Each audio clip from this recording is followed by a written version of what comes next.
Nifty regularly fall होते जा रहा है और आज तो सुबह सुबह मार्केट ने थोड़ा सा बाउंस बैक देके हमें थोड़ी सी होप दिखाई और होप दिखाने के बाद वापस से अपने इनिशियल डायरेक्शन यानी कि करेक्शन की तरफ चले गया तो और कंफ्यूजन बढ़ गया। आज के सनन का फंडा के एपिसोड में हम निफ्टी को और डिटेल में बिटकॉइन को एनालिसिस करेंगे क्योंकि बिटकॉइन में भी बहुत प्यारा सा सेटअप बन रहा है जिसको हम स्टडी कर सकते हैं। आ जाइए स्क्रीन पे एक एक पॉइंट को स्टार्ट करते हैं। सबसे पहले अभी सबसे मन में देखो क्या हो रहा है, काफी सारे लोग अभी एनालिसिस करते हैं, सब लोग देखते हैं कि भैया एफआईएस ने कितना शॉर्ट किया हुआ है, कितना लॉन्ग किया हुआ है। तो हमें पता चलता है कि एफआईएस अभी 1,58,000 कॉन्ट्रैक्ट्स ऑलरेडी फ्यूचर्स में शॉर्ट बैठे हैं। पुट में देखोगे तो पुट में हैवी क्वांटिटी उन्होंने ऑलरेडी ले रखी है, तो सबको लग रहा है कि एफआईएस बहुत ज्यादा शॉर्ट है।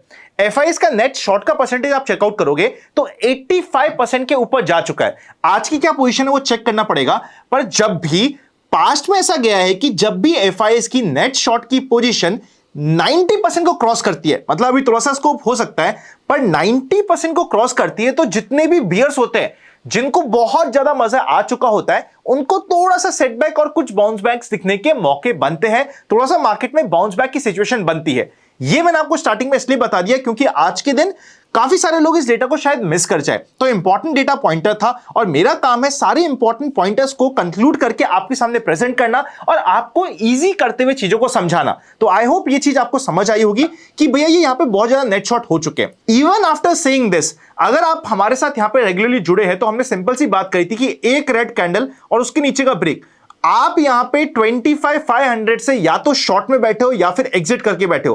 देखो शॉर्ट करना हर किसी के लिए पॉसिबल नहीं होता, पर फिर भी जो आपने स्टडी किया है उसके अकॉर्डिंग यहां पे आप एग्जिट करके बैठे हो और अगर ऐसा हुआ है तो थम्स अप है आप सबकी एनालिसिस को, कंप्लीट स्टडी को, क्योंकि हमने यहां पे ऑलरेडी डिस्कस किया था। और यहां पे हमारा बात क्या हुआ था लास्ट वीक, एक होता है 50 डे मूविंग एवरेज के सपोर्ट पे स्टडी करना, या फिर एक बार ये रेजिस्टेंस ब्रेक करके ऊपर जाता है तो एक बेटर सिचुएशन हो जाती है हमें स्टडी करने के लिए, एंट्री बनाने के लिए, मार्केट को बेटर पॉजिटिव माइंडसेट से देखने के लिए। अब यहां पे मार्केट ने नहीं क्रॉस किया और वापस से एक फ्री फॉल स्टार्ट कर दिया जिसमें काफी सारे लोगों को पेन हो रहा है और काफी सारे ट्रेडर्स के यहां पे स्टॉप लॉस हिट हो रहे हैं। It is absolutely okay. मजे की बात मैं आपको क्रिप्टो में भी दिखाता हूं। बिटकॉइन में आप देखोगे ना तो अचानक से ये एक मेजर फॉल आया था।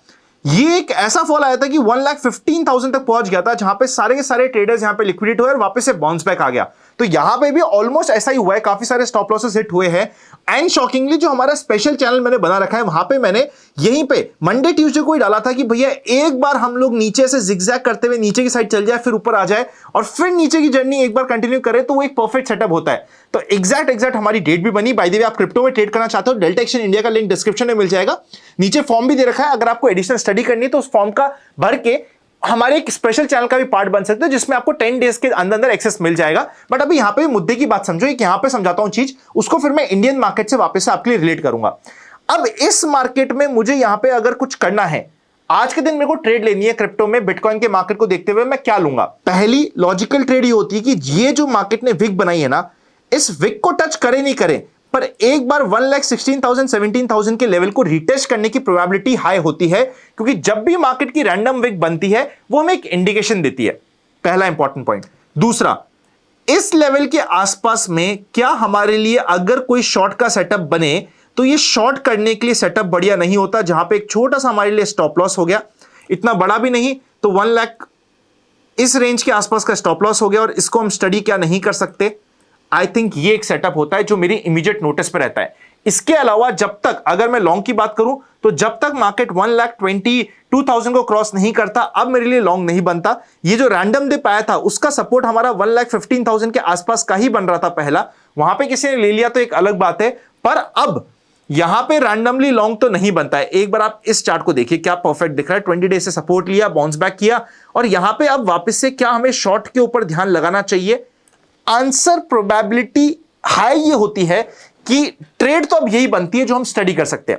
आई होप आप इसको समझ पाए हो कि मैं क्या समझाने की कोशिश कर रहा हूं।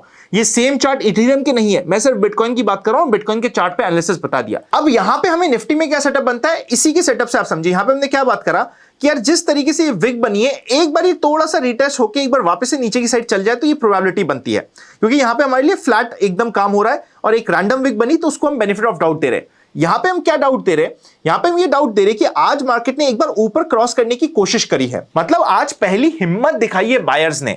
ध्यान से समझिएगा, रिलेशन था इसलिए मैंने दोनों को एक साथ कवर करने की कोशिश करी है। यहां पे पहली बार हिम्मत दिखाई गई है। अब ये हिम्मत की कीमत है, दम है इस हिम्मत में या नहीं, वो हमें पता चलेगा आने वाले 3 दिनों के अंदर अंदर। मैं कहता हूं एक दिन और मैं यहां पे बियर्स को बेनिफिट ऑफ डाउट दे दूंगा कि चल ठीक है, पर बाद में क्या हमें एक बाउंस बैक की प्रोबेबिलिटी बनती है, उसको स्टडी करना काफी इंपॉर्टेंट है। फॉर एग्जाम्पल, अब हमारे यहां पे अगर लॉन्ग ट्रेड लेनी है तो उसके दो सिनेरियोज होते हैं। 24,500 के आसपास, बल्कि 550 के आसपास से ये एक इंपॉर्टेंट सपोर्ट एरिया होता है जिसपे फोकस रहता है। और अगर हमें सेफ काम करना है, हमें डर लगता है, तब हमें 24,900 के ऊपर नई स्टडी करनी चाहिए। ये सिंपल से दो सिनेरियोस हो गए, आप समझ गए मेरी बात। और अगर यहां पे कल के दिन कोई इनसाइड कैंडल बन जाती है तो उस इनसाइड कैंडल को भी आपको फोकस में डालना पड़ेगा, और इनसाइड कैंडल भी आपके लिए इंपॉर्टेंट हो जाएगी। जिस तरीके के अभी इंटरनेशनल मार्केट चल रहे हैं, इनसाइड कैंडल की probability on a daily basis is also there. ध्यान रखिएगा इस बात का। ये हो गया आपका कंप्लीट एनालिसिस चार्ट के ऊपर। आई होप आप सारे इंपॉर्टेंट साइन और सिनेरियोस को समझ गए हो। नया शॉट अब रैंडमली यहां पे नहीं किया जा सकता, कोई नया सेटअप बनेगा तब हम बात करेंगे। हम रेगुलरली 2-3 दिन में मिल लेते हैं, तब हम बात कर लेंगे। आई नो मार्केट में तबाही मच रही है, आई नो मार्केट में क्रैश हो रहा है, आई नो आपको टेंशन हो रही है, पर इस टेंशन में अब आपने कुछ पैनिक में शॉर्ट किया। होता क्या है, जैसे ही मार्केट का 50 डे टूटा, आदमी सोचता है एक दिन रुक जाता हूं, वापस ऊपर आ जाएगा। आज भी नहीं आया, अब लग रहा है अब तो शॉर्ट कर ही दूं। अभी भी शॉर्ट किया नहीं है मेजॉरिटी लोगों ने, साइकोलॉजी समझिएगा, अभी भी शॉर्ट किया नहीं है। अब कल भूले भटके कहीं जाके शॉर्ट करेंगे, और शॉर्ट करती स्टॉप लॉस कितना रखते हैं हम लोग इंट्राडे की ट्रेड में या स्विंग की ट्रेड में? 100, 200, 400 पॉइंट। 400 पॉइंट तो मार्केट अभी खा जाएगा। जिस तरीके की नीचे की साइड आ चुका है ना, एक बाउंस बैक, एक डेड कट बाउंस और गए आपके 200-300 स्टॉप लॉस। और जैसे स्टॉप लॉस गया, आपको लगा अरे मार्केट बदल गया बदल गया बदल गया, फिर वहां पे लॉन्ग की ट्रेड मारी और दोनों साइड आपका लॉस होता है।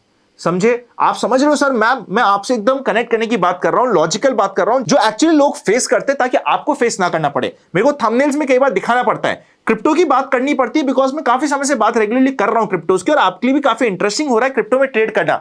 यहां पे हमें जब लेवरेज का इशू आ रहा है, इसलिए हमें क्रिप्टो की तरफ थोड़ा सा स्टडी करना पड़ रहा है। मैं नहीं कह रहा कि आप mutual fund, stock market, IPO market सब छोड़ के क्रिप्टो में जाओ, नहीं, बिल्कुल नहीं। ये सब तो है ही सही, साथ में अगर आपको अपने हाई रिस्क कैपिटल पे थोड़ा सा ट्रेड करना है तो आप क्रिप्टो का तड़का लगा सकते हो और आपके लिए स्टडी कर सकते हो। आई होप ये सारे इंपॉर्टेंट पॉइंट्स ध्यान में रखे जाएंगे। बैंक निफ्टी के रिलेटेड बात करी जाए, एक बार चार्ट को छोड़ देते हैं, मुझसे बात कीजिए आप। बैंक निफ्टी के इंपॉर्टेंट हो क्या रहा है, रिजल्ट्स बहुत ज्यादा अच्छे नहीं आ रहे। रिजल्ट्स की जब हम प्रॉफिट में जाके नीचे देख रहे हैं, तो जो इंटरेस्ट रेट की वजह से जो ट्रेजरी का प्रॉफिट होता है, मैंने पर्सनली बैंक्स की ऑडिट करी है 3 साल, तो मुझे पता है किस तरीके से ट्रेजरी की ऑडिट होती है और ट्रेजरी में मेरा काम होता है। इंटरेस्ट रेट, अगर आपने किसी लॉन्ग डेटेड ऐसे गवर्नमेंट के बॉन्ड में पैसा डाल रखा है जिसका लॉन्ग ड्यूरेशन ले रखा है, और वहां पे आपकी इंटरेस्ट रेट रिड्यूस होती है, तो आपको प्रॉफिट आता है। इस वीक हमारे सामने फेड की मीटिंग भी है, जिसमें एक्सपेक्टेशन है कि कुछ नहीं होगा, पर नेक्स्ट मीटिंग में रेट कट हो सकता है, जो towards the final cycle of rate cut हम शायद जा सकते हैं। उसके बाद रेट साइकिल की शायद रिवर्सल की भी स्टार्टिंग हो सकती है।